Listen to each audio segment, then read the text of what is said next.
Bienvenidos de regreso a Biblia y Teología con el Dr. Larry Trotter. Esperemos disfruten el siguiente episodio.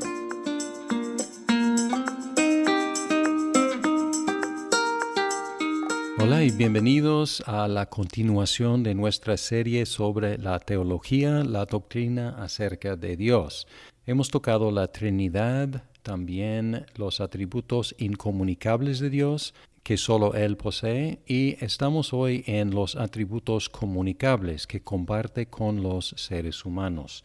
Y empezamos con uno que es la soberanía. Podemos sorprendernos al incluir soberanía en atributos comunicables, pero se considera comunicable no porque podamos ser soberanos en el mismo sentido que Dios es soberano, sino porque ejercemos voluntad y poder.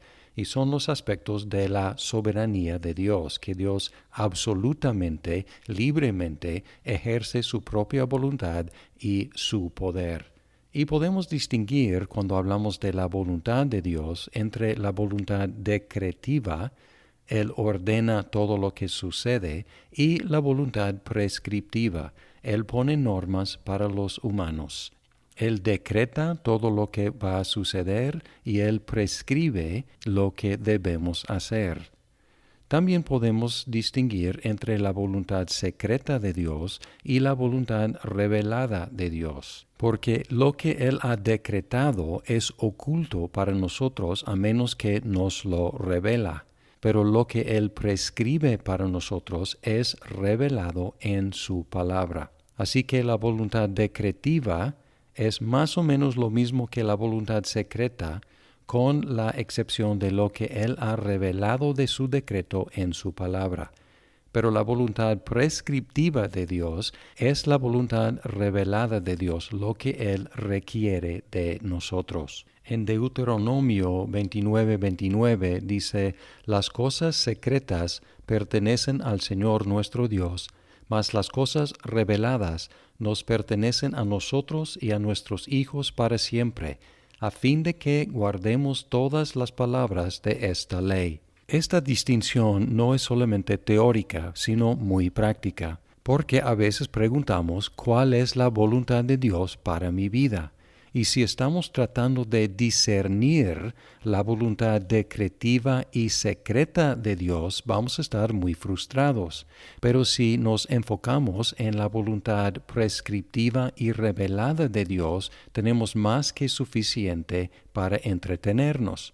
Porque Él nos ha dicho cuál es su voluntad, es obedecer lo que Él nos ha dicho. Si alguien dice que está buscando la voluntad de Dios para su vida, yo respondo: excelente, lee la Biblia y haz lo que encuentras ahí. Esta es la voluntad de Dios para ti.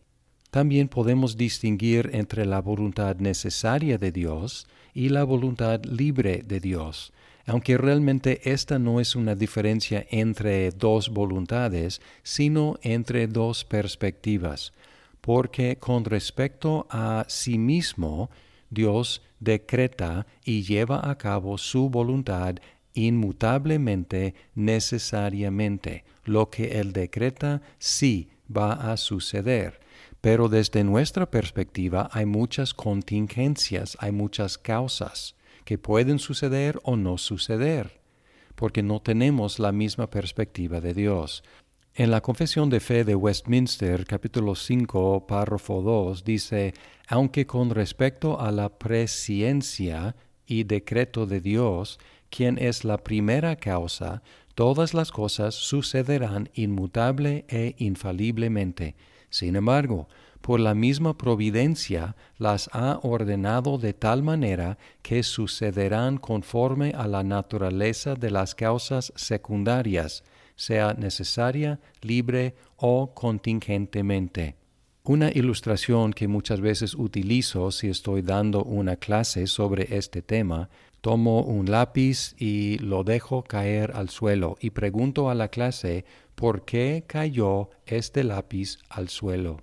Hay diferentes formas de contestar la pregunta. Desde la perspectiva de Dios y desde la perspectiva del decreto de Dios, el lápiz cayó porque Dios decretó que cayera en ese momento y de esa forma. Pero podemos también encontrar causas secundarias. La necesidad de hacer una ilustración, mi voluntad de soltar el lápiz, la ley de la gravedad, mi mano que soltó el lápiz. Hay diferentes causas de la caída del lápiz y no están en contradicción. Dios es la primera causa y hay otras causas secundarias. Hay otros temas que van a fluir de este atributo. Vamos a hablar de la providencia de Dios, vamos a hablar de la predestinación, la elección y la reprobación. Pero estos temas realmente son funciones de la soberanía de Dios. Y cuando lleguemos a esos temas, debemos recordarnos siempre que Dios es soberano, que Él decreta y lleva a cabo lo que Él quiere hacer. Pero tenemos que recordar que este atributo no funciona solo.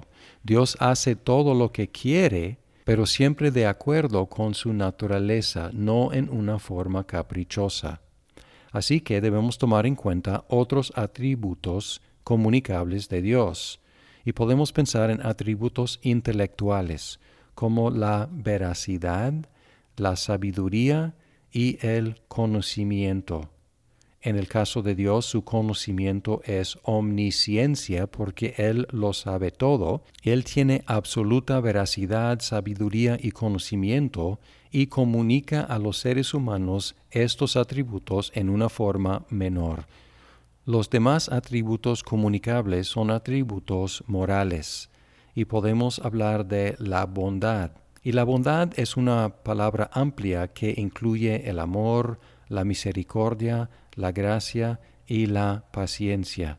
Además, Dios tiene el atributo de la santidad, que tiene dos sentidos, el estar separado y el ser puro. Relacionada con la santidad es la justicia, el ser correcto e imparcial. Así que entre los atributos comunicables tenemos la soberanía, la veracidad, la sabiduría, el conocimiento, la bondad, la santidad y la justicia.